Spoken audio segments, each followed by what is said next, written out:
Hey, hey, hey. It's so nice to see everyone again virtually. You've noticed that I jumped ahead of the counter. That's because I can't wait to get started. And I know you guys have been waiting a long time. Or, well, 10 extra minutes isn't too long. So you're on season 3 of Music and Chat with Shueh-li Ong, and it's a good morning, as you can see, from me to you in Singapore, where I am. And Singapore is about 3 degrees north of the equator, if I'm not wrong.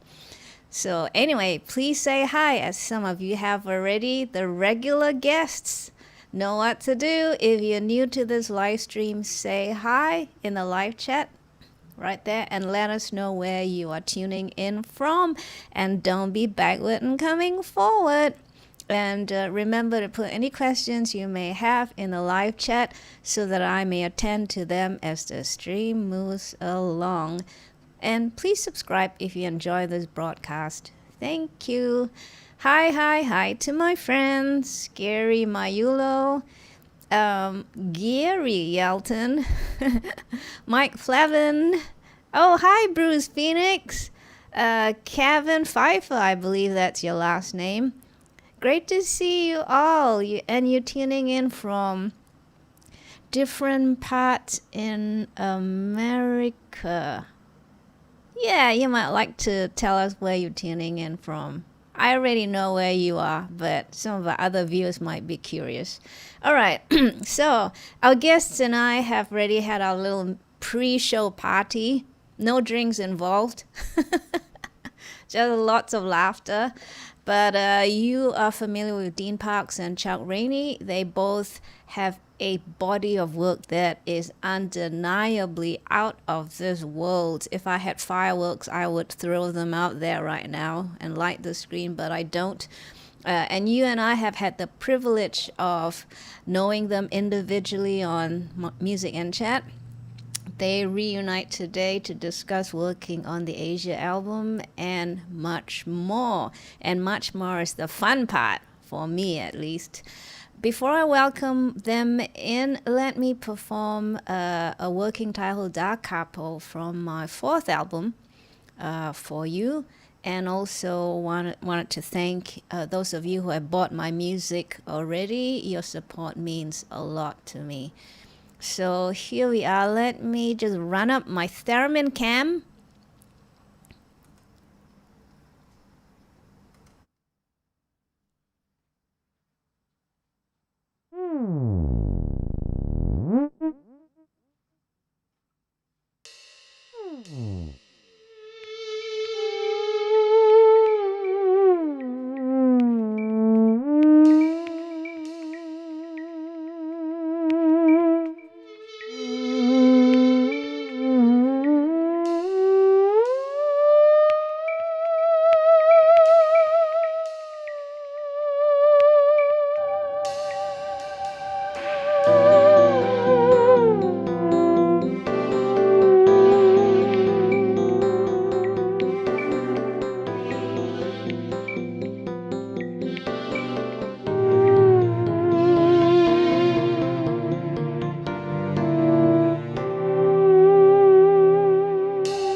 So there you go. That was working title Da Capo from my fourth album, also named The Working Title. And you can find all of my music on my Bandcamp site.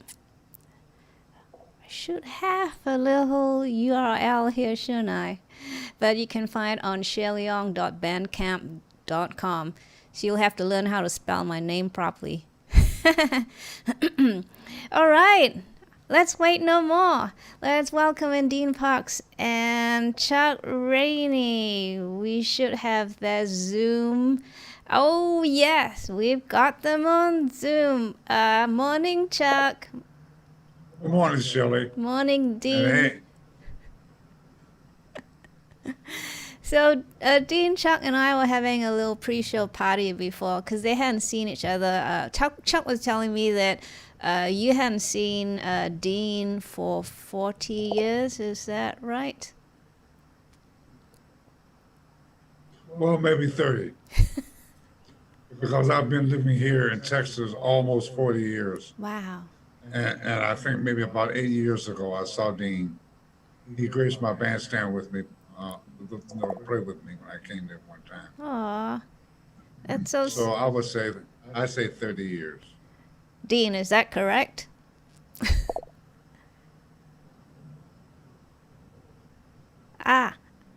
We can't hear you. Dean, I think your mic, you might be muted. Oh, yeah, okay. There you go. Well, as my mom used to say, don't make me a liar. My mom. So, yeah, I remember playing with you. We played at the Baked Potato. I played with you at the NAMM show. And that was sort of long after we had worked together because you had moved away. But, yeah, I remember first seeing you in L.A. when you moved to L.A. And last seeing you, I guess, at the NAMM show maybe. Does that make sense? Or the NAMM show? Yes. Around the year 2000 maybe? That sounds about right, 2000. Yeah. No, I would say later than that, Dean. Okay, maybe so. Well, right around there. Yeah. Was that the NAMM in LA or in Nashville? Yeah. Okay. Winter NAMM. LA. Yeah. Got it. So speaking of playing, I can't remember what you said before. Oh no, my memory has just left me, but I shall move on. Watch out. Watch out. You ain't that old yet. Help! But let's get on to some juicy details, your backstories that I've got here. I want to ask you for everyone's, I think everyone is interested as to, what instruments you play besides the instruments that you're known to play. And I know this, but some of these viewers might not. But I just wanted to give them an awareness. So let's start with Chuck. I've got Chuck here. You played viola and then the trumpet before you moved to the baritone horn in college. That was in Jackson, Tennessee. Then from there you decide the guitar might be the instrument before moving on finally to bass. So you almost went through the whole orchestra of instruments. Almost. How? I even tried tuba. Oh. Except my lips are too small. Oh, do you need to have extra large lips to play tuba? Mouthpiece? Most tuba players have thick lips. Oh. Because their mouthpiece is big. Wow. But for the trumpet, for the French horn, the mouthpiece is just a thin lip. But most tuba players have those big, strong lips. You gotta have them. So there you go. Any aspiring tuba players, check yourself in the mirror first. Don't waste your time. And Chuck, go on. If you're waking up and smelling the coffee, sooner or later that's not your instrument. Because you have to compete with it and you have to like it. So it don't take long, unless you're foolish and your ego is in charge. I guess it's okay to be young and foolish, right? Oh yeah, of course it is. That's when it's fun. Yeah, I do miss having the extra energy. But what you do, it has to take a lot of concentrated energy. I wanted to ask you on that, what you just played, are you playing also the bass notes? Yeah, I do, as you know, Chuck. I do all my own arrangements and performance. So, every line I play via MIDI controllers. I see. But I. Oh, but it's not on the theremin. You Oh, weren't you playing mean those what I notes on. just played live? Yeah. Yes, that. Yeah, that was the theremin. Wow. Yeah, I played. I want one of those. That's I what would love to have everyone. one of those. That's what everyone says when they watch me play. Oh, where can I buy one of those? Thanks. I should be a salesman, not a musician. Yeah. Yeah, I should have Yeah, links on your page, and you get a commission every Yeah. time someone links to a theremin. You got a good point there, Dean Parks. See? I'll have to do that. Yeah. I tried to play your theremin when we were recording together, and I thought it would be easy because I have a good intuitive feel about music and everything, and it was not only was it not easy, it was impossible. Thanks, Dean. I'm going to quote you. And Dean Parks, and you know who he is, said, "It's impossible." Don't bother. Don't bother. Don't be foolish. Yeah, I hear you. I tell people the theremin has taught me a lot more than I thought it would. Being a musician, trained musician, so to speak, but you, of course, both of you have more years of experience and having gone through various scenarios, you learn different things, right? I hadn't accumulated and still have not accumulated your scenarios. But when I picked up the theremin, I thought, no big deal. I'm a trained pianist. I know how to I play synthesizer. I play music intuitively as well. Like you're saying, you pick it up by ear and you can find the notes that you want to, kind of thing. But the theremin is not that kind of musical instrument. It's an electronics. It's a device. It's not a musical instrument first, as you know. And after trying to learn how to play, I realized that Leon Theremin didn't want this. The initial idea was, a spy gadget, and then he realized he could play music out of it. So there you go. So enough about the theremin. I want to know more about you. Chuck, so I've got here, in 72, you moved from New York to LA to work with Quincy Jones. And now, you moved to Texas 40 years ago. So you've been everywhere, almost. So plus I spent 3 years living in Boulder before I came to Boulder, Texas. Colorado? Yeah. Wow. Why were you there, if I don't may know. ask? That's where the universe sent me. Oh. I had a lot of situations, in LA. Things were changing in LA. Oh. I got a divorce in LA, and going to Boulder to do a project. I just ended up staying. Oh. I was there for 3 years before I came to Texas. Why did you move to Texas and not back to Tennessee? Or that's a shapely woman. You met your wife. There you go. Ding! That's wonderful. Well, do say hi to her later, please. Okay, I will do. So you met her and you moved to Texas, and you've been there since 40 years ago. That's 1981 approximately. Well, actually, I came here in 1983. 83. So that's 40. That's 40 years to me. Yeah, It close. feels like 40. Yeah. Yeah. Yeah, you're right. It's wink a few more times and it's 40 years.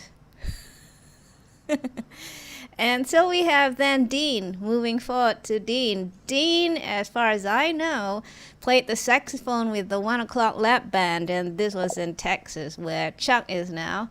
And he switched to the guitar when he moved to LA in the 70s to work with Sonny and Cher. And Dean did tell us a bit about how this happened in his previous chat with us. And also, he mentioned that he plays drums. Yeah, I do. I play drums because I like to make the beat, you know. I would try to get in my kid group, I would try to get our drummer to leave his drums at my house, so he wouldn't have to set them up for the next rehearsal, so I could play them. But yeah, I started with guitar, and then I added on the saxophones in high school and college, and that's kind of the way I learned to read. And I've noticed that a lot of rhythm section, guitar players and bass players that can read well, they clocked in quite a few hours on a horn of some sort, which I think is a great way to learn reading.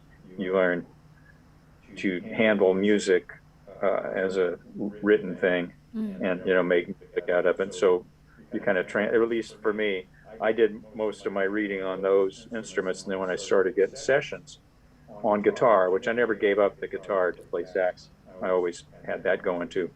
But it was like I'm translating that knowledge and that approach to guitar when I needed to. Are you both very good sight readers then? Like if I gave you music written by anybody, no matter how complicated or simplistic, you'd be able to just play it, and not just play it musically.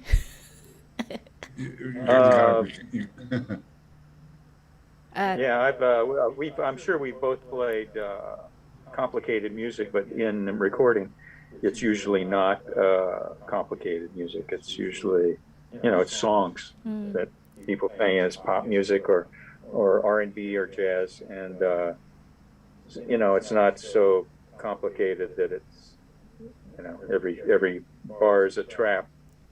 So I'm not really great at that kind of reading, but at the kind of reading that's musical, and I could sit down and do that. I'm sure Chuck could too. I've heard him do it. Chuck, anything to add? No, I agree exactly what he said. A lot of complicated music doesn't get played well, especially by people that don't read that kind of music all the time. Symphonic players have a tendency to read that kind of music all the time. But for what we've done in our career is, it gets sometimes a bit difficult, but it's never complicated because the music has to be played. And the person that gets blamed if it's wrong is the arranger. Oh. So the smart ones don't overcomplicate bass parts, mainly if they don't play bass. They don't realize that the bass is a different kind of instrument that does not play a lot of intricate notated music. But like Dean, I think I'm a fairly good reader because I've had to have been. Because a lot of the films that I've done, they were all notated. I'm not a great reader, but I'm a good professional reader. Wow. Basically, too, coming from what he said. When I played the viola, I was 7. And I was playing in an ensemble, which means you have to play what's written because we weren't able to make up anything. It was not that kind of music. Yeah. And then as a trumpet player, I played in marching bands, did a lot of recitals. So that teaches you one aspect of what it is. As a baritone horn player, the same thing. No improvisation. You have to read what's being notated. Now, all those instruments, except for the baritone horn, in college they wrote all my parts in the treble clef. Because it's the same fingering, and you just read it like it's a trumpet, except it's a baritone horn. In the real world, the baritone horn is written in the bass clef. So by the time I started playing guitar, which was a freelance thing, I just picked it up intuitively and started playing guitar. When it came to the bass, the scene changed because now everything is in the bass clef. And you have to relate the bass clef to the fingering. But if you've had all the experience beforehand, it kind of helps you understand, especially rhythm note values. So it's easier if one has played a lot of instruments or can play them. My partner now, John Martinez, he plays everything well. He's an excellent drummer, but he also can play the bass, the guitar, and the piano. He's done that in the past, so that makes him a great drummer, I think, especially with rhythm. Rhythm is like if I weren't a bass player, I'd be a drummer for sure. I believe you mentioned that in our previous chat as well. So the two of you, when you're given notated scores, do they come with articulations already, or playing suggestions, or do they rely on you to process it and give it what you think you need to do to make the line come alive, if you know what I mean? I guess, for example, with orchestral arrangements, let's say with the string parts, you need to give them articulation such as a up bow, or would this be echo, or that kind of with the bow, or muted, or that kind of stuff. Would that be would it be pizzicato or staccato, or that kind of articulation suggestions? But do your clients rely on you to come up with how to make the line work? It all depends on the client. There's some orchestrators that will do that. They will articulate certain note values, especially if it's an orchestra. Sometimes it's unnecessary. All depends on who the client is. Some people do it. Some people don't do it. Usually in a rehearsal or record date, that's understood once you rehearse the song. And you can make your own marks. You do both for a bass and for a guitar. If they want it loud, they will put forte, maybe. But basically, being in a rhythm section, it all depends on who the client is. And you get, in many years as I've done it, there's nothing I haven't seen. There's only three things I haven't seen. Only three. And they are? I have no idea, but I have to have missed at least three.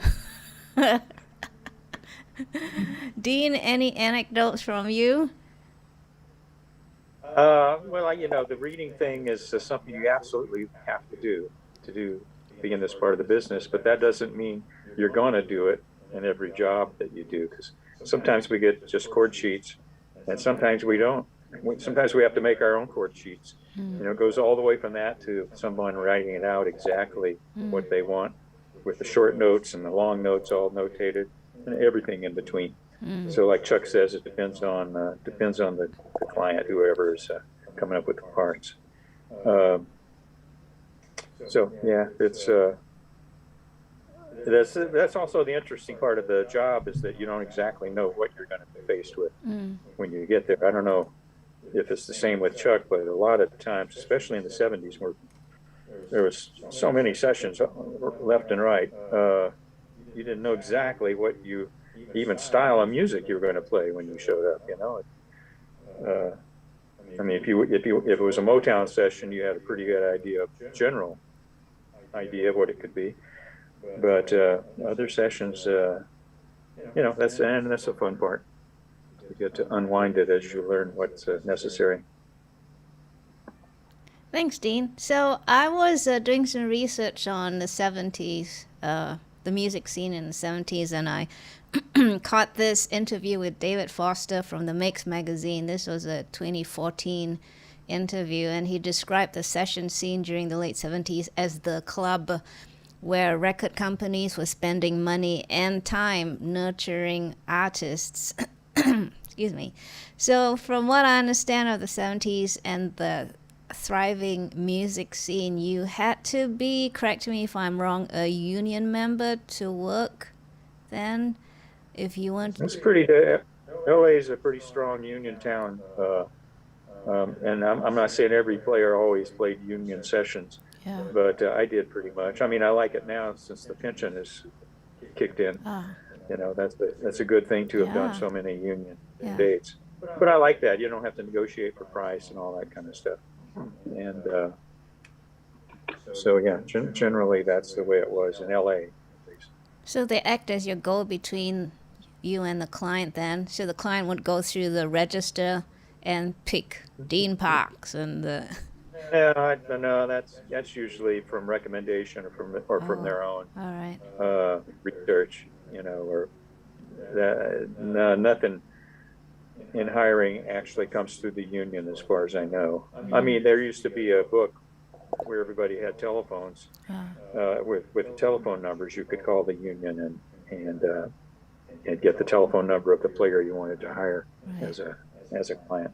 Right. Chuck, anything? But the union just handled the payment, you know, and the payment structure and that kind of. Oh, they handle the payment. That's pretty useful. Yeah. So they can be the bad cop kind of thing. Like, give us the money. That's right. We don't have to be that mean old guy. Well, both of you pretty business savvy then, because I'm really lousy. Even though I'm handling my own business, you know, but I can't play good cop. I'm always a bad cop. I'm always a good cop. Oh, you can't pay? It's okay. Well, from what I've been knowing you a while now, and you're a good businesswoman. Oh, thanks. You know, when it comes to union, non-union, we're musicians. And the musicians will play his instrument. There are times where a lot of people are not in the union, and you get paid cash. There's trials and trips there because sometimes you don't get check bounces or you don't get paid. But as far as my career is concerned, I played, like I said, I haven't missed much because I played at the drop of a hat if I was not playing, especially once I left New York. But both cities are the same. You make the most money doing what we're doing by being a union person and being associated with the top of the line of players that are on call. Because if it's a union session, you are going to get your money.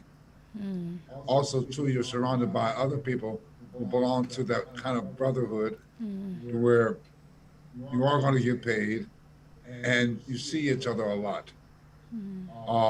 I've been in a lot of different environments socially with musicians, and most of them made money, but they were not connected. Sometimes somebody from this crew will work with somebody from this crew, or vice versa. But usually, producers hire the same people all the time, which I think is smart, because once you're successful with one group, it means the person that chose these people understand that they fit. They won't have any problems musically or personality or ego-wise. That's what I love about Dean. The environment that I work in with him and around, you're working around very good musicians, and they're special, else they wouldn't be called all the time. Not saying that there are a lot of great musicians in other social cliques, you know, but I enjoy my Capitol records, didn't so much enjoy the Motown sessions because they were boring in a way. I could say a lot about that. But with the Warner Brothers and all the companies that hired, that had known contractors, and you're working with someone who has experience on hiring and firing people, you know, you're in a very good, safe clique, because like he said, I have been basically retired for the last 2 years, but I don't have to worry about finances because of all the work that I did in the past by being a union man, you know, because they do take care of us to the point where I don't have to work. Now, of course, if I want to get flamboyant like I used to, you know, with the money that I was making. But as I got older, I'm a little bit more frugal with what I need and with what I want. I don't have to work for hire anymore. Plus, I don't like, and when I say this, I'm not trying to be mean, but when you're working at the level I was working at in LA and New York, you're working with a certain class of musicians. Not saying that any other musician is not worthy of the same words, but they're not in a way. To where when I do sessions here locally, they're great. I do love them, but it's not the talent or the quality, even the music or the producer or the leader. You find them in the big cities, in New York and in LA, to where it's really serious. You get paid for what you do. Now, sooner or later, I've gone out on the road with Roberta Flack and with Aretha Franklin and Quincy Jones. Well, I'm dealing with first-class union people, and I'm always paid. I don't have to worry about it. Whereas in the other cliques, sometimes I got to worry about money. But I'm in the other cliques because I don't really need the money. I do want it because I'm already sitting very comfortable in another clique per se. And I've always been a union man, thanks to my daddy. There's always join what's working, even if it's wrong, but if it's working. And the AFFM has done me very well. There you go. I'm proud of it. So this could almost go political, because Yeah. we're all pro-union. Well, you know, there's problems there too, because you have to be politically aware and socially aware at the same time of who, what, when, and where, and how. Yeah. Because the saying birds of a feather flock together is true on one side of the hand. But on the other side of the hand, it looks different. Sometimes you get hooked up in the wrong social clique or the wrong political clique. So it kind of pays to be careful, you know, but being a musician, I would play at the drop of a hat Yeah. if I wasn't playing, because I love to play the bass. Did I love you to play it. did you have a criteria to meet to be a union member, or did you just have to be playing to be a union member? I joined the union before I left Ohio. Oh, All it took was money. okay. Now, sometimes they said that the musician had to take a test to be in the union, but I never ran across that. Although when I joined the union, everybody knew I could play. When I joined the King Curtis's band in New York, I couldn't be in the band unless I was a union member, because he was a union man. Everybody in the band were union. And to make sure, if he wanted you in the band, to make sure that you got the union, he would loan you the money. Oh, that's nice. Of course, you had to pay it back. Of course. But to him. But the thing is, like, being a union member has always been very, very. I don't want to use too many adverbs and adjectives, but you know what I'm saying. I've always been a union man. Got it. I will work a non-union job. I have worked a non-union job because I love to play the bass. And some people just they don't belong to the union. So you don't get residuals, but you know, the thing is, like, I've done all that. How about, I'm proud to say that I did. there you go. How about Dean? Did you have to take a test? No, I think they knew I could play when I joined up. I was already playing in a band, and we were doing dances and stuff like that. And so I joined when I started doing some jingle work in Dallas. You know, there were some commercials there in Dallas. And then I transferred out here when I moved out here in 1970. That's when I moved here. Hey, Chuck, I've got a question for you, or I'd like to hear you talk about maybe the first real conversation I remember having with you. It was at the Motown studios, but it was a Marvin Gaye session. And you were talking about, you had just recently moved from New York.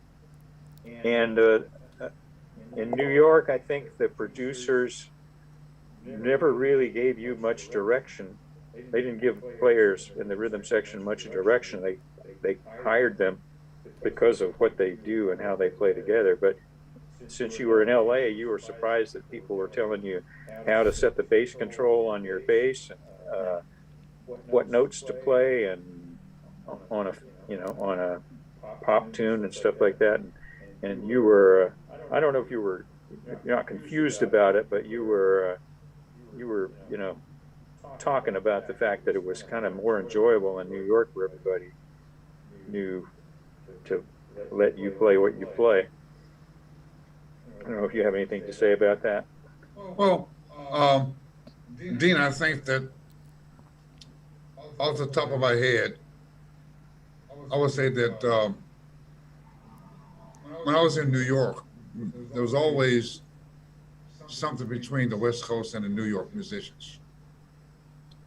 There's always a thing. Now, was born and raised east of the Mississippi, so I'm an Eastern guy. And usually in New York, if you become a first call player, it's because you can read or you don't have to talk too much, ask too many questions. You just come in and do it. We used to do whole albums in one day. Yeah.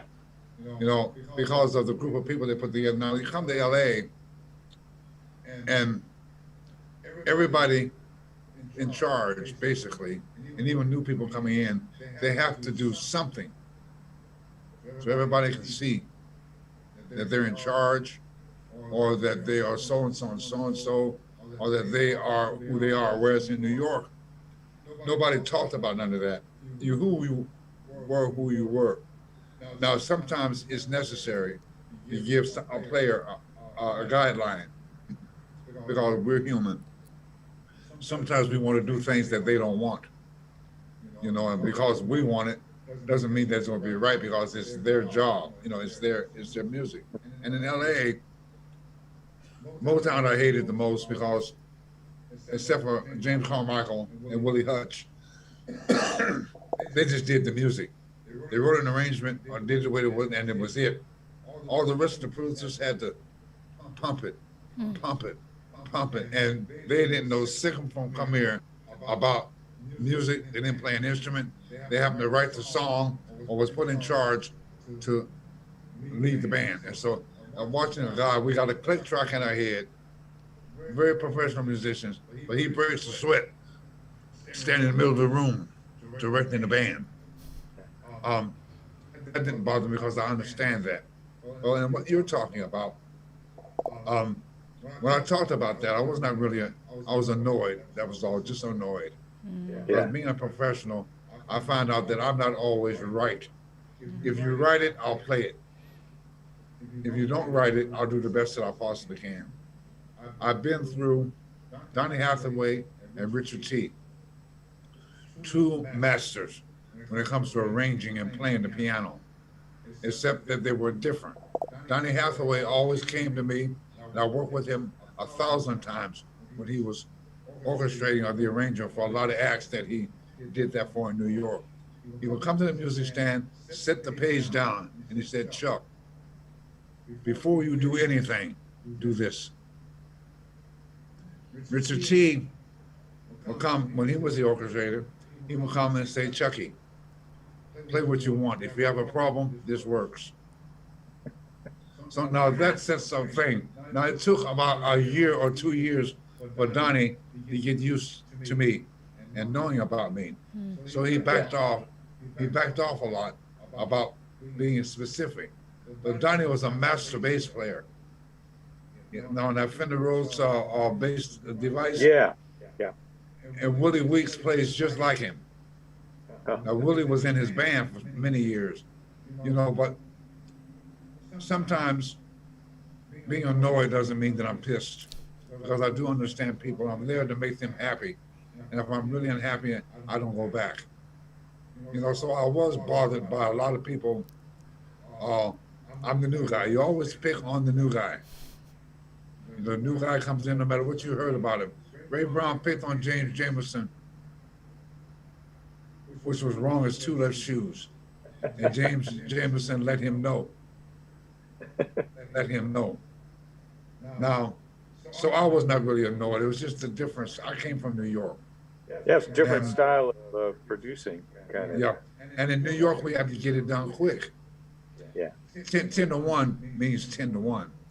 Yeah. 2 to 5 means 2 to 5. And that's true. And in LA, when I met you, things were starting to open up. Sessions were getting longer. You didn't have to do necessarily 4 songs in a 3-hour session. You know, it was getting to be looser, and budgets were getting bigger. And so I guess there was more time for people to fiddle around with trying this idea and that idea. Plus that's Hollywood. You know, you got to really be Hollywood if you're in Hollywood. And the most interesting thing, Shelley, that we had to go through was working for people that did not know what they were doing. They happened to have the purse string, or somebody just put them in charge, but they knew nothing about what they were doing. And psychologically, mentally, it's my job to make this guy who's paying me double scale successful, even if I don't like him, if I'm there. And even if he doesn't like me, we got to get this job done.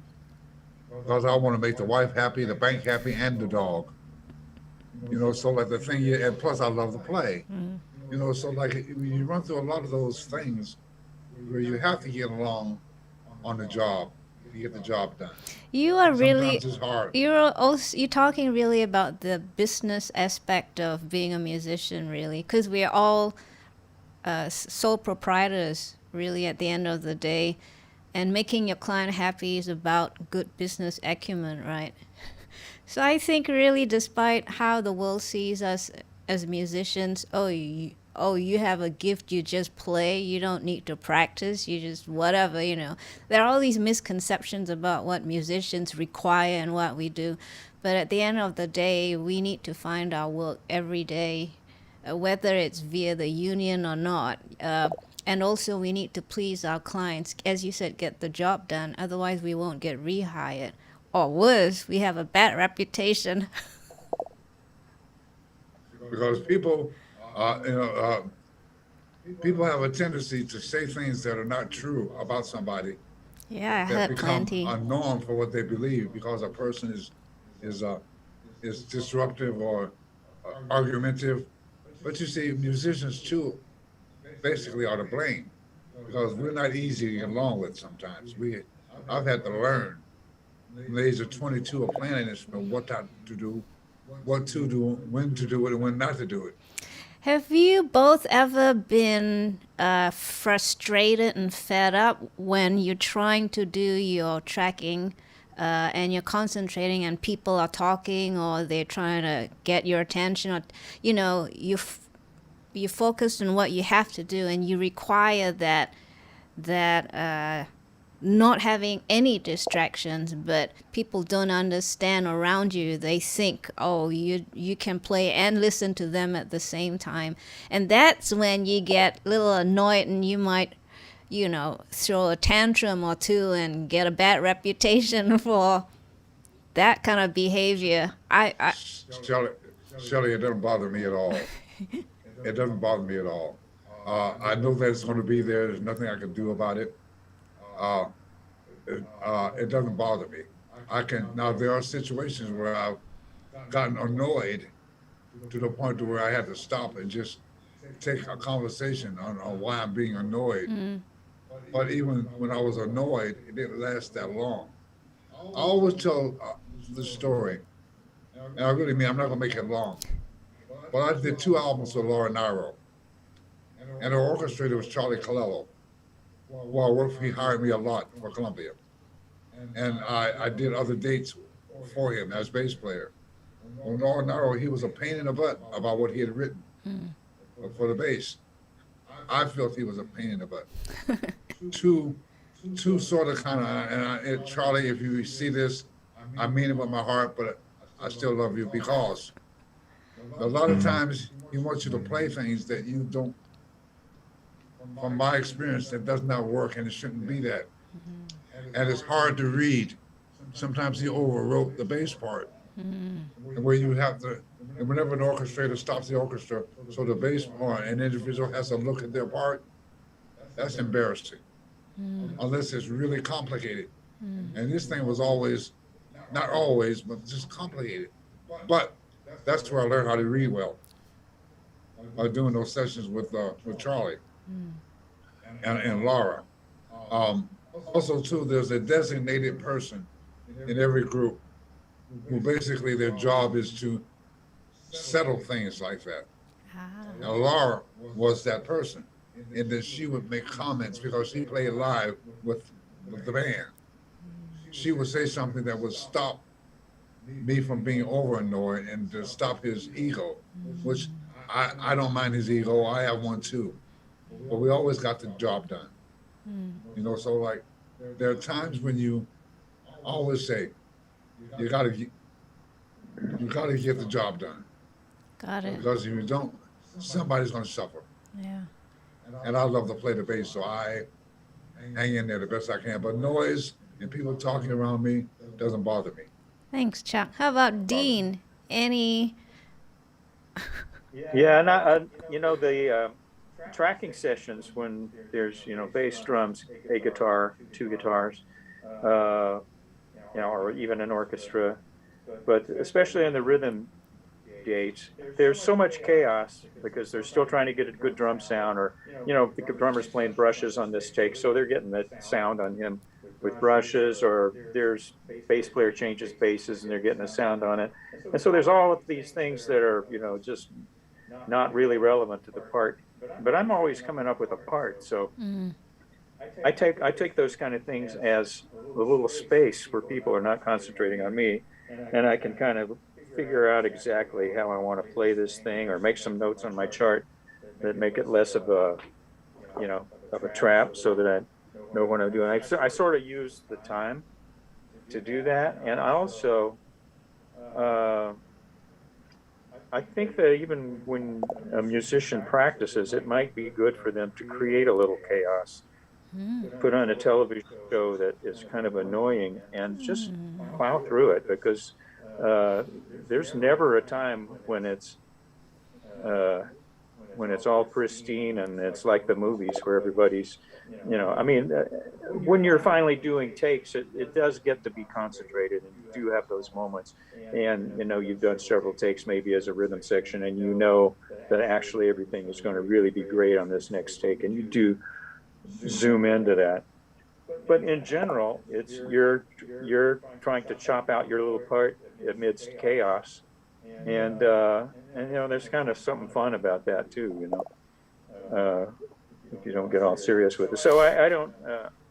When you're overdubbing, though, a friend of mine, Sam Bush, who plays mandolin on tons of great bluegrass stuff, he calls an overdub session a bug in a bottle. Because you as a kid, you catch a bug and you put it in the bottle, and then you're like tapping on the bottle and trying to get the bug to do his bug stuff, So that's why it's kind of what an overdub session is. You come in, here's some charts. They may not be written, legibly, something might not be perfect, and your headphone mix, you're still working on it. Even if you're doing your own mix with one of those things, so you actually have to be a little bit more of a manager during an overdub session to give yourself some slack, so that you can actually get into the part and play it a couple of times before they start expecting a take, right? Because otherwise they're recording your sight reading, and it's certainly not fun. It's possible if you got a lot to do, you can do that, but anyway, that's what I have to say about that. Wow, that's a lot to digest from both of you. I'll remember that bug in the bottle anecdote now. And you also brought up two interesting points about what people perceive a musician is or is not.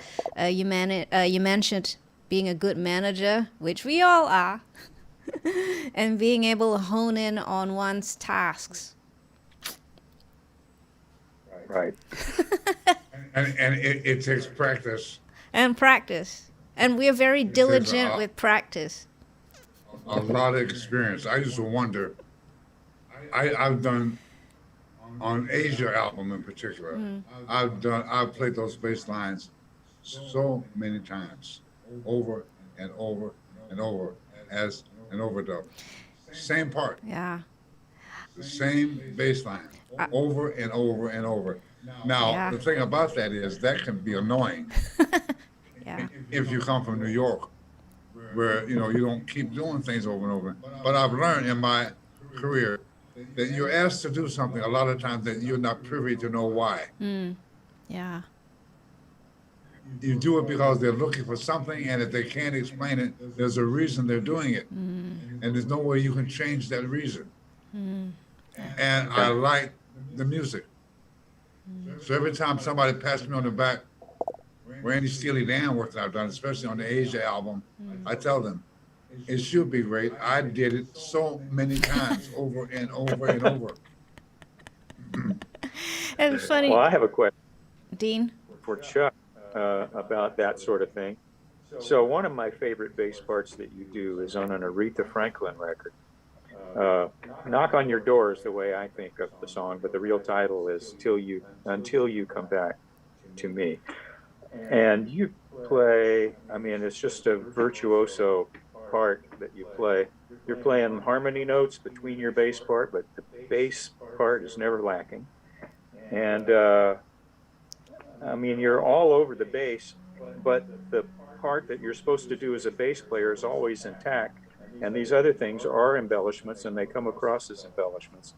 And they're more of the record than you really remember.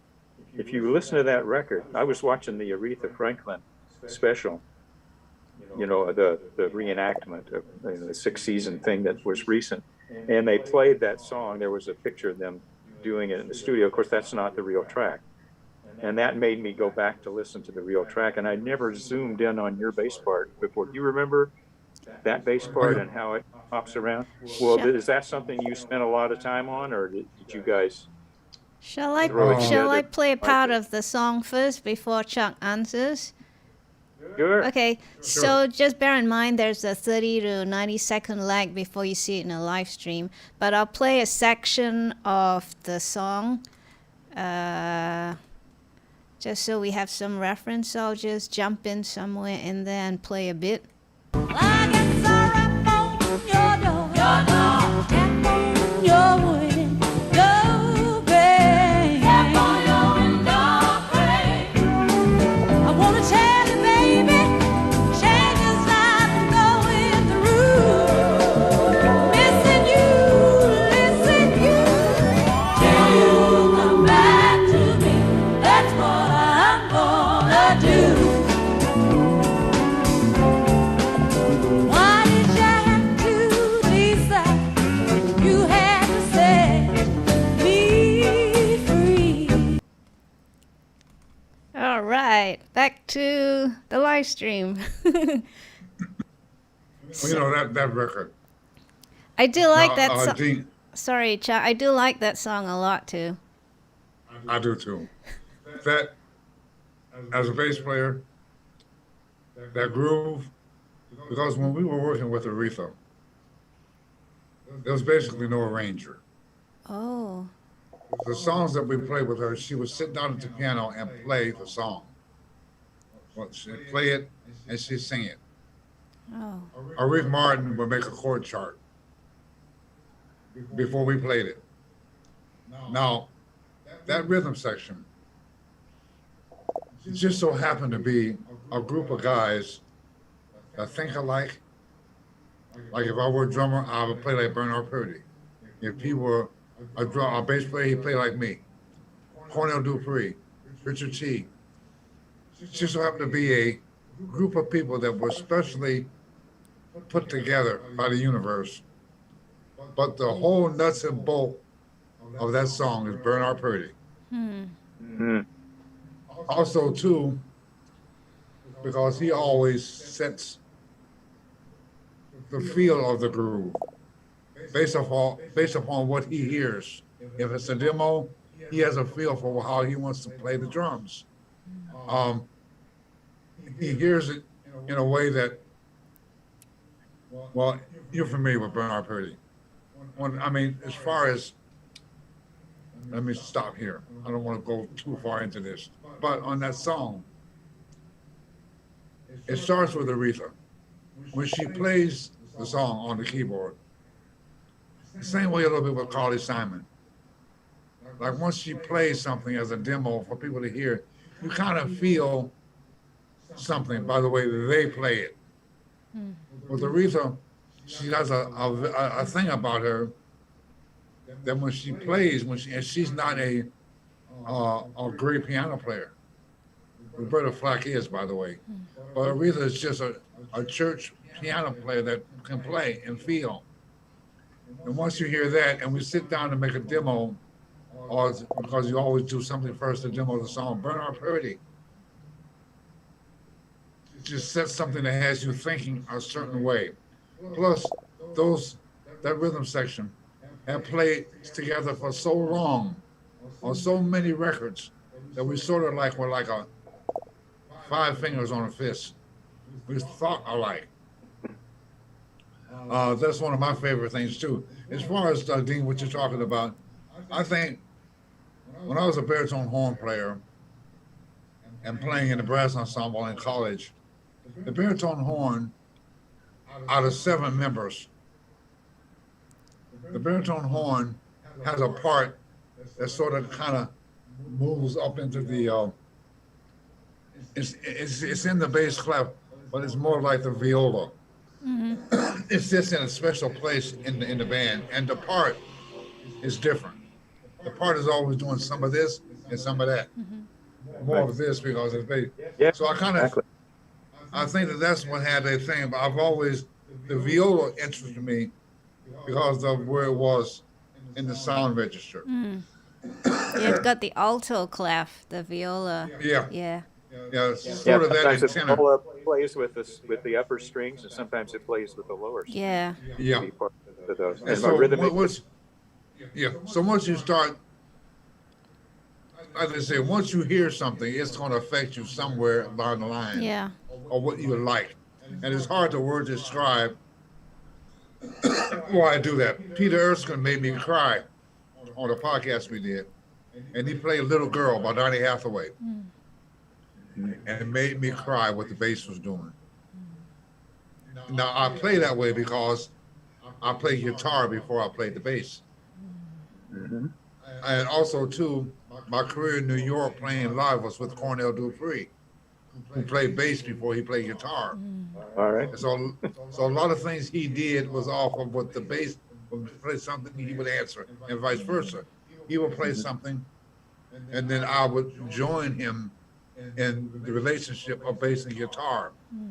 So with me, Cornell, Bernard Purdy, and Richard T, Dr. John also had that flair. He would play something, a real musician. A lot of people make fun of Mac. Mac was a very thorough musician. And he would play something by the way he felt that would cause us to react a certain way with him and vice versa. Where it's about the union of the people that were chosen to play that record. I enjoy playing that record a lot. Now, people don't know this, but Cornell Dupree was in the band, and he recorded the Till You Come Back. But Hugh McCracken is the guitar player that you hear, because Dupree had a tendency to play out of tune. So the guitar player that you're hearing is Hugh McCracken, another exceptional, sensitive musician. I mean, a very, very special. Like I've always said about you, Dean, in feeling that you were very special and that you're listening to the music. In New York, we were musicians. When we got to LA, we thought the musicians were full of it. You know, a lot of them.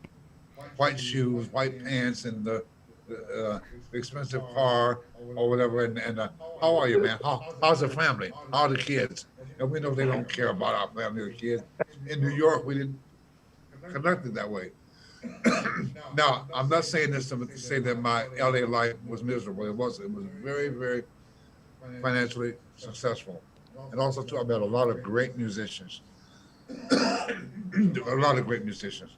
I think that part of me moving was because I'm not a LA guy. Was that I had a bad marriage, which would drive anybody crazy. By the way, we're still good friends. We have a child together. We're very good friends. But that song, and there were a lot of Aretha songs that were that way. She had the tendency to play between genres. Yeah. I'm trying to think of what it is. She'd be playing half this and half that. There's a song that we did. I can't think of the name of it right now, but it's two things. It's what you can call the 8-beat song, and it's a shuffle, and it's also an 8-beat song. It's two different things that go on. When you get to the last to the last phrase of the bar of an 8-bar phrase, she would change something that fell right in line with the group that she had. You know, once that group uh, left the band and no longer those members were there, those songs that she played live, which I heard quite a few times, were not the same because there's a certain thing that I cannot put words into. They were not the same. Everybody walks, but they walk differently. Everybody smiles, but they smile differently. And some contractors are able to put people together that really work. Maybe they don't get along. Not to say that me and Richard and Bernard and Mac and them, that we were social friends, because we weren't. Dupree and I were, because we were roommates in Curtis's band. But everybody else, we were good friends. When we saw each other, we hugged and we kissed. We played all the time. But we're not necessarily constant social friends. You know, there's just a certain network of things. And that song, Until You Come Back. Chuck, did you want to get yourself some water? Yes. Oh, well, How can you tell? 'Cause I do feel the same way sometimes. I forgot to suggest that you get yourself a glass of water before we got started. Sorry, my bad, as they say. But while Chuck's drinking, water, that is, I might move on to, unless he has more to say about Until You Come Back to Me, I might move on to Asia. Chuck, do you have any last words to say about Until You Come Back to Me? Because I'm going to move on to Asia. No, not other than right quickly. In New York, studio time was very valuable. You got to get things done. I remember on that song, with the exception of Hugh McCracken and overdub and Dupree, we did that song in 2 takes. Like Rock Steady is just a demo. It's not even a take. Oh yeah. Because we were in Miami having too much fun. And just so happened that we got there with Aretha before. Tommy Dow, Jerry Wexler were there. And she showed the song. This is what Rocksteady is. So Gene Paul, the second engineer, who really was the first engineer, but I won't go into that. He recorded us just demoing what she had just showed us before Jerry Wexler got there. They tried for months. Well, we tried that week at least 4 or 5 times, so about, I would say, at least 2 or 3 hours of a week being there, of trying to make it better. Because Jerry Wexler wanted it to be better. But it didn't get no better. The first thought from a trained, experienced musician is always the best thought. But we're forced to play things over and over and over and over again. Yeah. And sometimes that is not the best thing to do. Sometimes it is if the music is hard enough. Yeah. Well, they were smart enough to go back to the good take. Yep, and we made money. I've been there longer than we should have. So I'm through talking about that. Chuck, have some more water, please.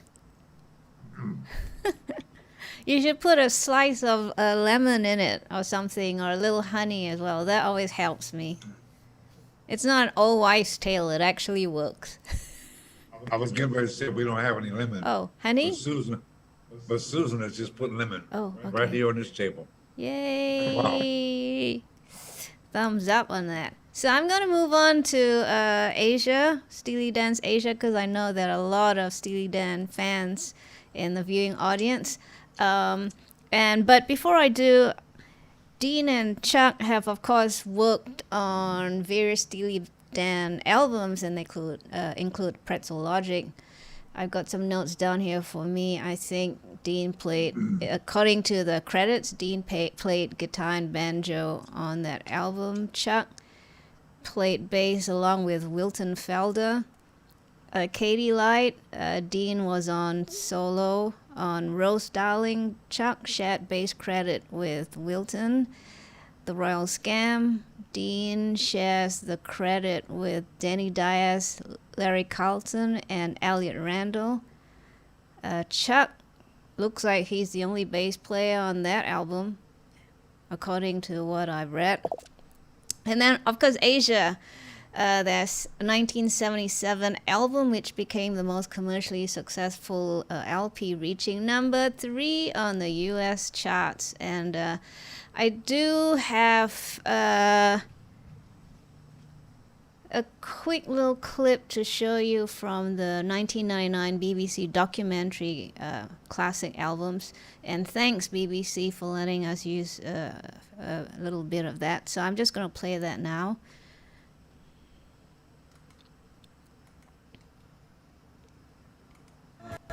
We toured for a while to support the first couple of albums, but we didn't really like it, so we stopped in 1974 and didn't tour again for 19 years. By the time we released Asia, the other members of the band were gone except for Danny Diaz, and we had replaced them with session musicians and some of our favorite soloists. We'd figured out what it was we sort of wanted to do, you know, musically. We realized we needed session musicians who had a larger palette of things they could do, who were also good readers because they were coming in cold. The songs started to become more sophisticated and individual to themselves, and so there'd be a particular piece that we felt ex-musician would really shine on. So while it's still playing, I'll wait a few seconds. But I also want to read from this book, Chairman at the Board by Bill Schnee, which my good buddy Michael Spicer dug out for me as part of my research. I haven't finished the whole book yet, but it's quite fun reading. And Cool. Bill... I'm going to go away to the bathroom for a second. I'll be right back. Oh, sure. So while Chuck's still with us and Dean has headed to the little boy's room and the live stream is still running,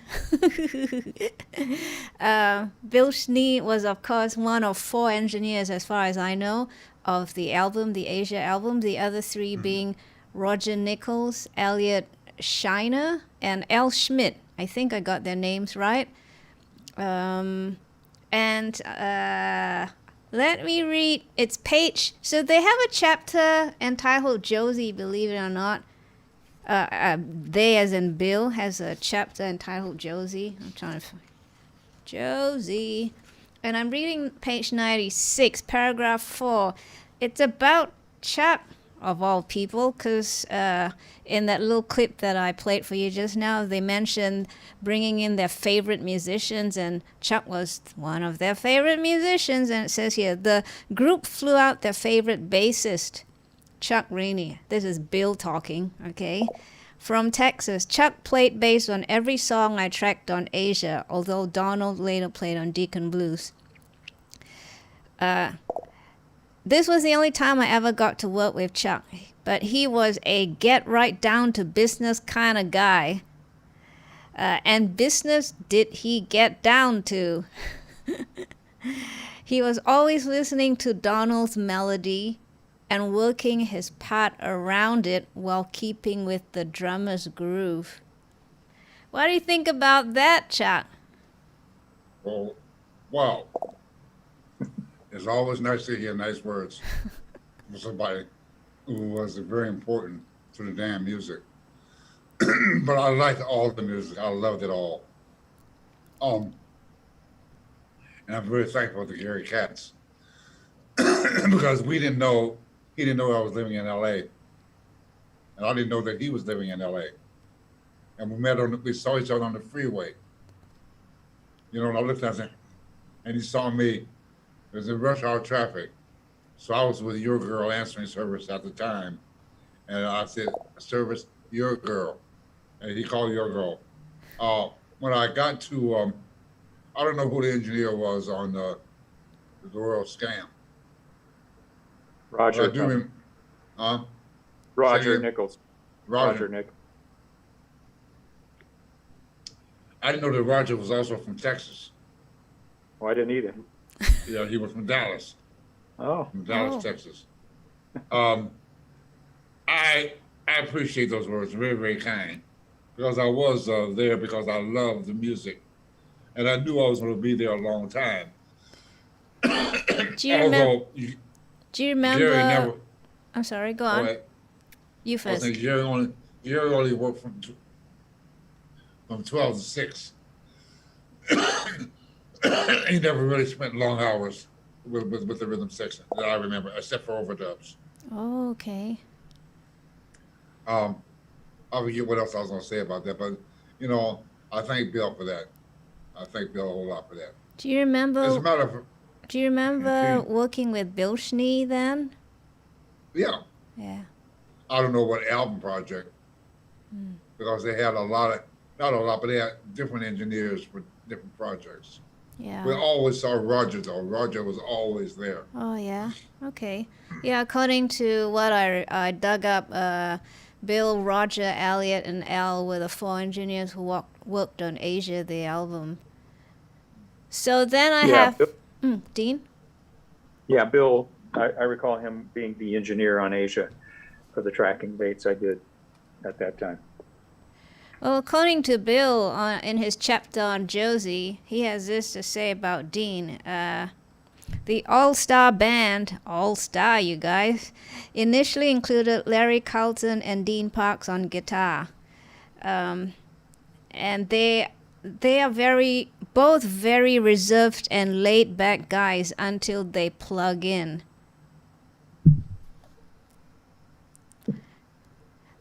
What do you think, Dean? Do you think you're reserved until you plug in? I guess so. I don't know. I was not a big talker on sessions, but yeah, you try to bring it right away. It's Plug in. it's the That's what I like about Dean Parks. The best, well, maybe I'm saying it the wrong way, but the musicians that I've enjoyed so much during my career were reserved gentlemen. They weren't running off at their mouth all the time. They were just good musicians. Larry's that way.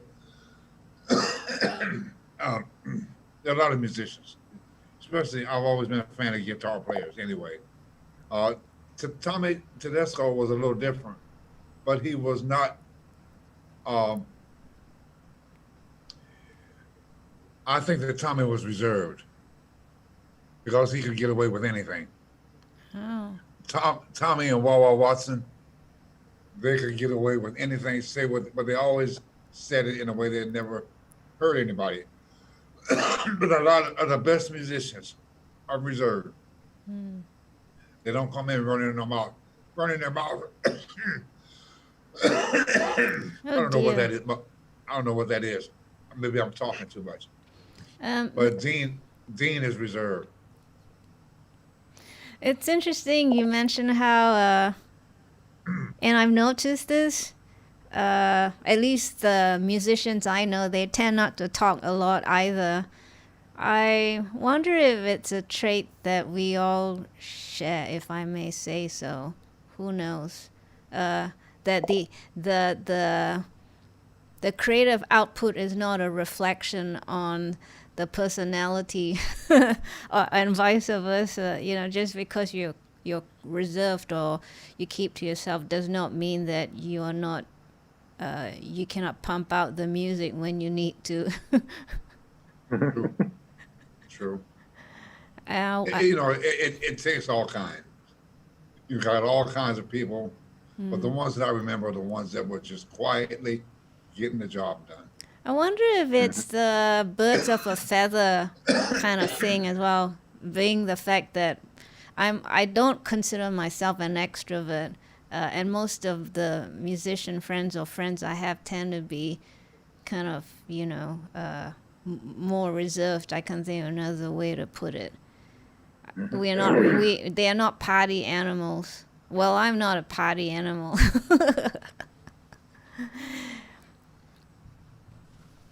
With that said, I'm going to quote from another part of the book. And here's a bit about Walter and Donald's demos. Their demos, oh, okay, let me find it. Their demos were really great. And this is Bill talking. And almost always just bass and piano. So this is their demos. More than once after hearing their demos, one of the musicians would say there was no reason to recut the song. But each and every time, either Donald or Walter would say they were sure it could be improved upon with the stellar musicians in the room. And most often, it actually was true. Both songwriters had perfected the innovative idea of a rotating studio band over the past few albums, believing that these huge amount of time getting the track for, believing that these were, I skipped the line. These were the only players who could bring their songs to life. Well, I agree with that. And I listened to I remember saying to Gary that track, and Jeff Carroll was making demos with them also too. Yeah. But between what was played, it sounded great to me. So I hear where Bill's coming from. Yeah, I did the chart on Josie and 3 of the other songs, the rhythm chart.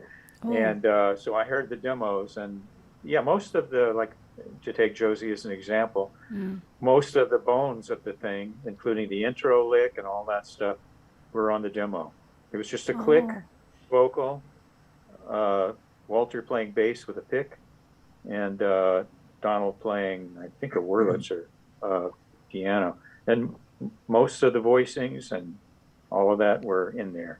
So it's just, we had a good framework to build on, right? Because the song was already good and the parts were already good, and it's just us to make it feel like we were a group and add some things. Chuck added quite a bit on the bass on Josie from the demo, just from innovative ways that he played, embellished parts. But we are all trying to play as a rhythm section and make their parts sound good, Interesting. I read there's several instances, including in that BBC documentary, where Larry Carlton considered himself the musical liaison for Walter and Donald, expressing the fact that he would notate their demos for them, and fill in any ambiguous segments. I didn't make this up. This is what he says in the video. So it seems like he was the transcriber, but there are other people who transcribed as well, such as you, Dean. You were saying. Mm-hmm. Interesting. Yeah. And he wasn't on Josie, for instance. It was just a 4-piece rhythm section. He did the parts that he did as an overdub. After we got back. Just Victor Feldman on Rhodes, Fender Rhodes, and me and Chuck and Jim Keltner. Okay. So I'm going to display, and you see in a second, if you are watching the live stream, for those of you who are curious, who might not be familiar with the Asia album or Steely Dan, this is the front cover of the LP that I'm showing, and you see in a few seconds, I believe. And then I have a track list, which I got from, I think, one of the websites, which also show which musicians played on which track. And it's kind of interesting how I find conflicting information, because as we understand, Walter and Donald had a habit of recording and re-recording with their merry band of musicians, so there could be multiple drummers, multiple guitarists, and so on and so forth. I wasn't there, so I don't know how many multiples there were. Dean and Chuck would.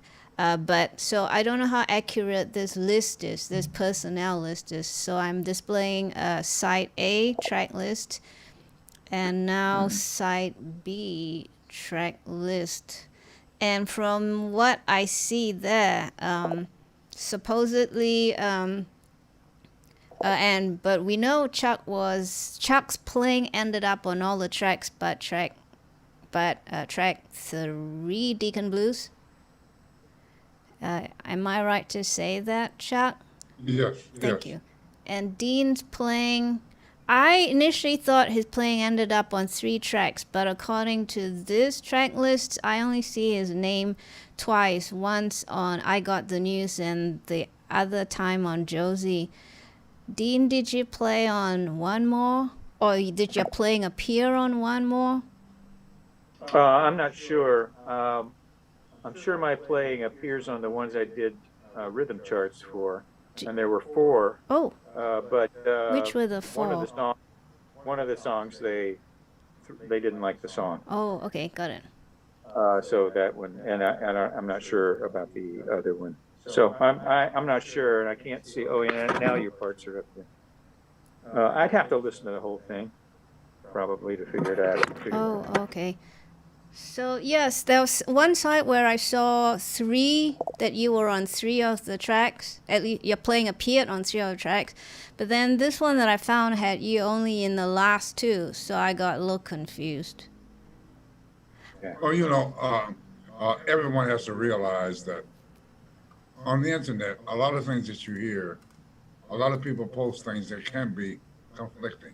Exactly. Like I've done a ton of recordings, as you can imagine. But I'm also listening to allmusic.com for playing guitar on tracks. And I've never played a session on guitar. Yeah, we talked about that previously, I remember. My name is also misspelled on a lot of tracks that I've done that someone found. Some of them I know that I was a bass player, some that I don't. Because I was so involved in New York in particular in playing sessions that I stopped trying to remember certain things, only the ones that just came across my memory. So you gotta be careful. There's a magazine out, some kind of magazine talking about people's net worth. And my name appears in this magazine, my birthplace, where I went to college, all my history. But there's another guy's picture there. Oh, It's not me. It also says that my net worth was $2 million, which is nowhere close to what it is. But it had his picture, but with all my information. Wow.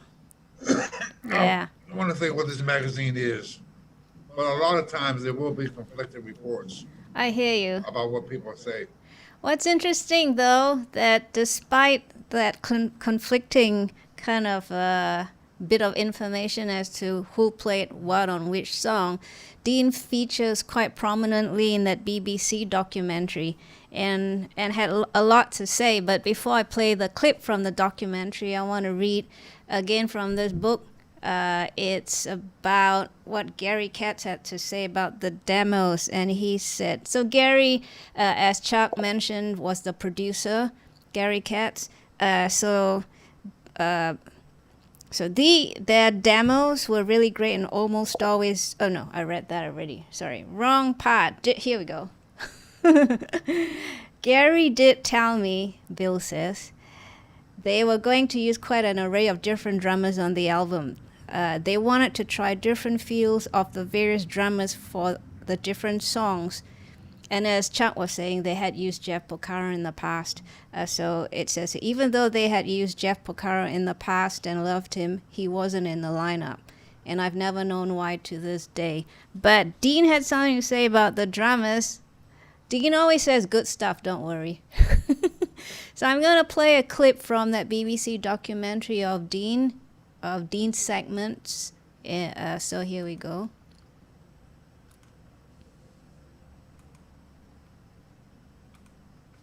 I remember on the Asia album, we would have 6-hour sessions, 2 3-hour sessions with a lunch break in between. And we'd rehearse for the morning session. And I would have the distinct feeling that we would never get a take with this band. The song would probably not end up on the album, and it was going to all be failed. We'd go to lunch, come back and everything was in place. And we got a bunch of really good takes after lunch. The amount of information that we processed to put this track together, and and the various permutations, I have to say most of the scrutiny was on the drummer. But one interesting thing about Donald and Walter is that perfection is not what they're after. They're after something that you want to listen to over and over again. So we would work then past the perfection point until it became natural, until it sounded almost improvised in a way. So while you're still watching that, Dean finishes off that little clip by explaining how Walter and Donald work, and that they want multiple attempts because they want to finally hurdle that practiced sound to second nature kind of sound. And my question for Dean is, did you ever at any point get tired after hurdling it to I can't play this another time to make it feel spontaneous, because it's not spontaneous anymore. Well, but it actually does become spontaneous. Oh yeah? The more you know it, then it's like you're a band that's played a 6-night-a-week gig, and you're coming in to do, to do a song that's now kind of part of you. So for me, the system worked. Became more familiar with it. And with them, you also knew that they had good taste, and if that they were going to make the right decision, and if it wasn't there yet, and they could hear that it was going to be better than you've done, you kind of believe it, and it's going to be great. So with them, I would dig into it. There are other producers maybe that are overworking it. You already know you got the good take, and it's been going downhill for some time, and I could see that getting to feel futile. But with those guys, you knew it was going to get better, and you also knew it was going to end up good. You trusted them as record makers too. So context mattered. Got it. So with Josie, Dean, you're credited here along with, did I say Larry and Walter? So we know Walter played a solo, but did you all have a go at the same parts? Were the parts interchanged, or were you given your part per se? I was on the rhythm gate, and I did the rhythm chart, so I do the rhythm part and the intro. And then at some other time, they decided what they wanted where. I know Walter is doing the actual solo that kind of starts with the melody, and then it's all the solo licks. That's Walter. And that Larry Carlton does in the build-up to the solo, those 3-part guitar parts. That's Larry Carlton. That's the way I understand Josie. There's also a double of the bass part by a guitar that I noticed recently when I heard it. Muted guitar plays a capo, and I don't know who does that, to tell you the truth. I don't know if I did it at the session. I don't remember doing it, but it could be me. But it could be Larry or maybe Walter, who would, just probably did it by listening to the bass part for 2 bars punching in. I would think they would do it that way, because it's what Chuck was playing was not all necessarily written by me by the time we got to a take. Got it. Thanks, Dean. Okay, viewers, if you have questions, throw them out there in the live live chat. I'm hearing chat in my head. I see the time ticking, and I don't want to keep Dean and Chuck up for too long. They might have to come back for round 3. I'm sending this question out there if they're willing. The way it goes with a kind of a life situation, you can keep on talking, and there's so much that can be covered, and you realize time has flown. Whatever it is with time, it always flies, and you realize there's so many more questions you want to ask, but you know, you do need to break it off at some point in time. And Chuck, I don't want you to, you know, exacerbate your coughing situation. So As long as I stay alive, I'm all right. yes, we shall. So yeah, you guys, viewers, if you have a question or two, pop them in the live chat right now. And I've got a few more questions for Chuck and Dean, of course. And I'm going to actually just move on from Asia because I'm looking at the time. And I do have this question to ask of both of you. Do you have, were there any, would you say after working with so many producers and record labels, would you have a favorite one or two or three maybe that you worked with you'd like to highlight? The only thing that comes to my mind right off the bat is Quincy. Of course, I work with a lot of great people. The Warner Brothers staff was very good to work with. Lenny Waronker and Russell Titleman, Gary Katz were great to work with. I did a lot of projects with them. But I came to LA with Quincy, not with Quincy, but I came to LA to be with Quincy. Yes. And I would say my first 5 or 6 years was I spent a lot of work with Quincy. And he's very easy to work with. Doesn't write bass parts, doesn't write guitar parts, doesn't write drum parts. He has always said he hires people to play those instruments. Plus, he was a producer that was on top of the world. Everything he touched turned to gold. I actually came to LA to play in his orchestra, which I was in for 2 years.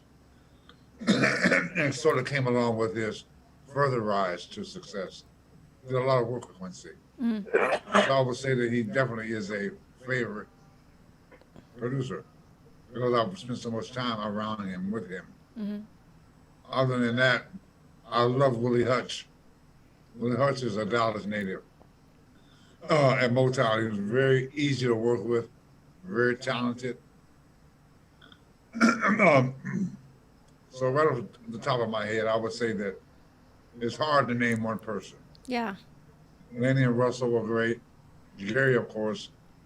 We kind of grew up together in New York in a way. But I would say Quincy was the hallmark of my career, and that I worked a lot with Quincy. He was very easy to work with. So was Willie Hutch. So I know I'm leaving out a few people, but when you said that, that's what came to my mind. Quincy, Willie Hutch. Got it. Thanks, Chuck. Dean? Yeah, I don't know if I can even narrow it down. I all the producers, and it's something when you've worked with a producer it's your first session with him, you kind of don't know the lay of the land. Like some producers, like Don was, you know, they like first takes and second takes, and you almost have to argue with them to get more of a take.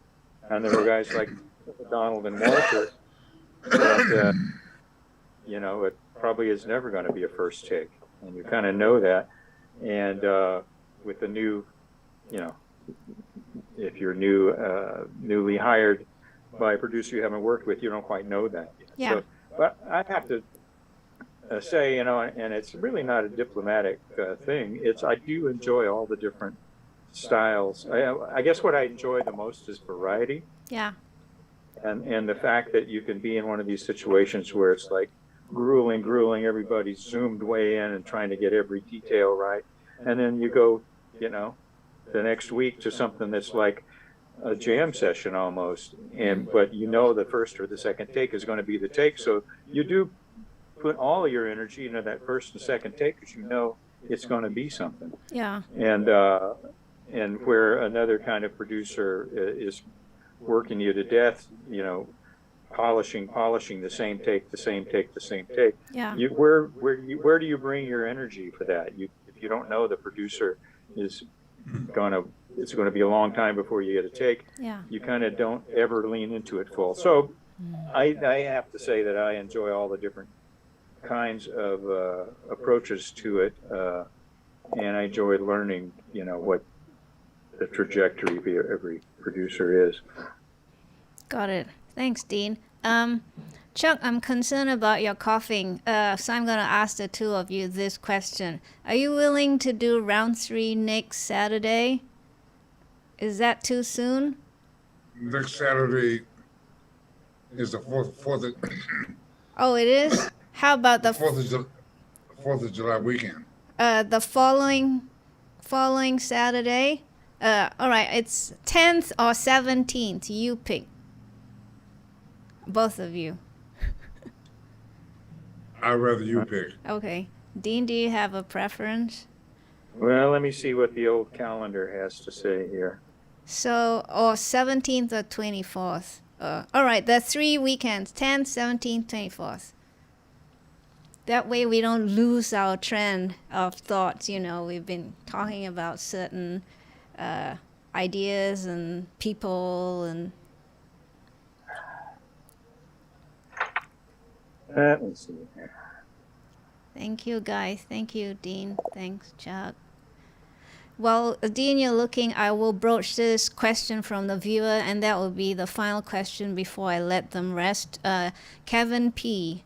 Kevin Pfeiffer, our regular viewer. Hi, Kevin. He says, is the studio session workplace now a thing of the past in this age of samples and loops and ready-made backing tracks? Well, yeah. In a way, when I first set up here in Texas, I was doing probably 10 overdubs a week online. There are still studio sessions going on. But I kind of think the day of the way I was working doesn't happen anymore. That's a thing of the past. Yeah. Doing 2 Yeah, the sessions busy with a session on top of session, Yeah. that kind of thing doesn't work. But there's still sessions and there's still tracking dates. And there's still people that like to work that way. You can get a lot more focus and organization together when everybody that's going to be on the basic track is there together with the singer. You can feel the song and it actually gels in a way that you can't hear it on the final recording because the playing sounds just as good whether you're overdubbing every part separately or whether you all did it as a group. But sometimes it becomes more of an organic thing when everybody's there. So some people, but budgets are budgets. Yeah. And it can be safer to do each guy individually, and it ends up being a different form of music in a way. Yeah. But I'd say there's still stuff going on, but it's it's not since it doesn't have to happen the way it used to be. You had to do that, and now you don't have to do that. Yeah. So there's kind of more variety in the way records are put together than before. Yeah, I hear you. Thanks, Dean. Yeah, there's a whole lot more I want to ask you about technology and the place technology has in our lives, but we'll leave that for the next one. Did you find a date, Dean? No, I don't think. I think I got something to do both of those weekends. Maybe we could do it after. Okay. I don't know, in August or something. August. Okay. How about August the 7th? 7th. Yeah, I could do that. Okay, let's put you down for the 7th. Chuck, if you could also enter that in your calendar.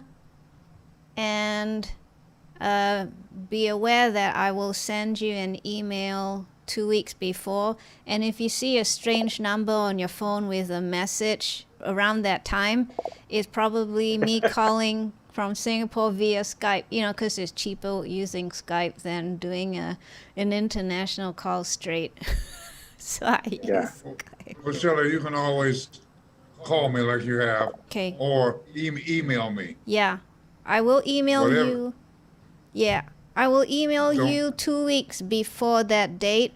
So the date we've picked is 7th of August. and I Okay. will email you 2 weeks before. That's what I usually do. So it'll be the end of July. So keep an eye out for my emails then, and I will give you the same thing, the Zoom link and the placeholder for the live stream and all that kind of stuff.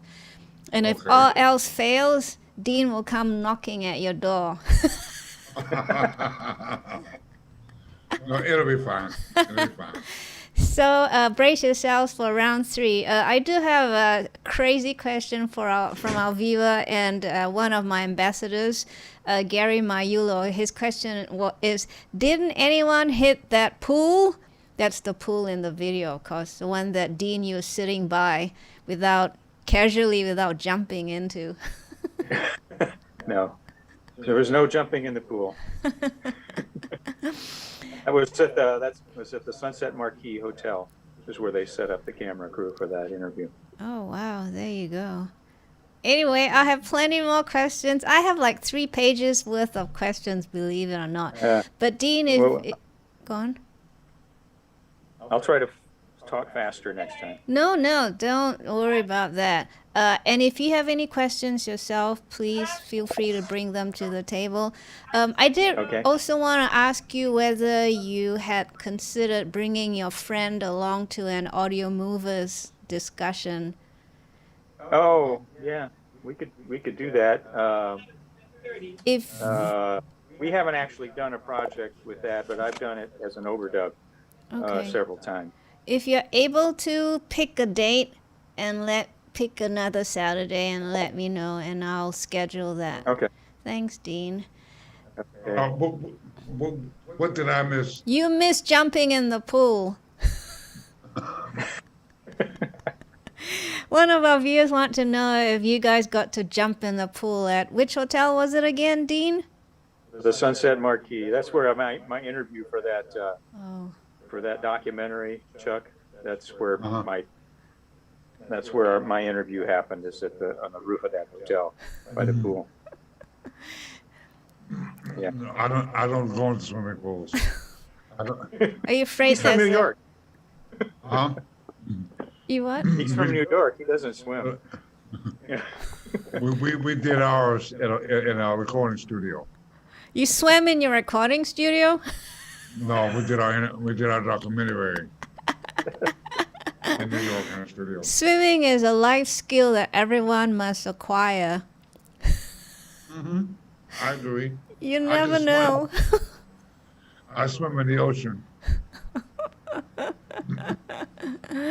Anyway, I don't want to keep you for too long. You really need to maybe try and get some honey and lemon and just keep on drinking, Chuck, or take a cough lozenge. I like the Hall's honey and lemon one.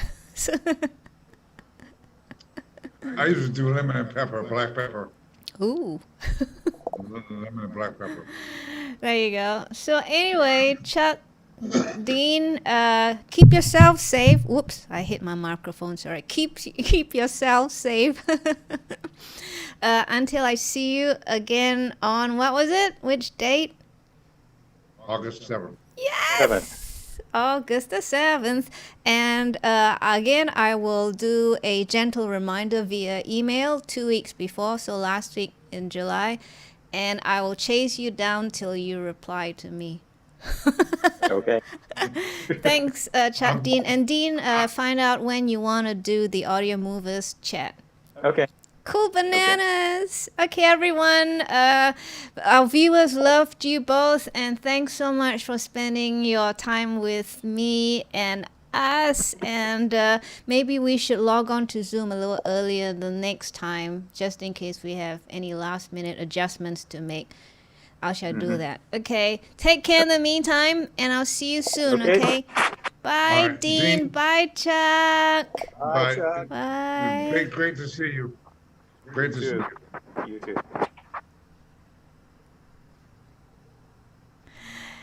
Okay, what swell guys those two are, you know.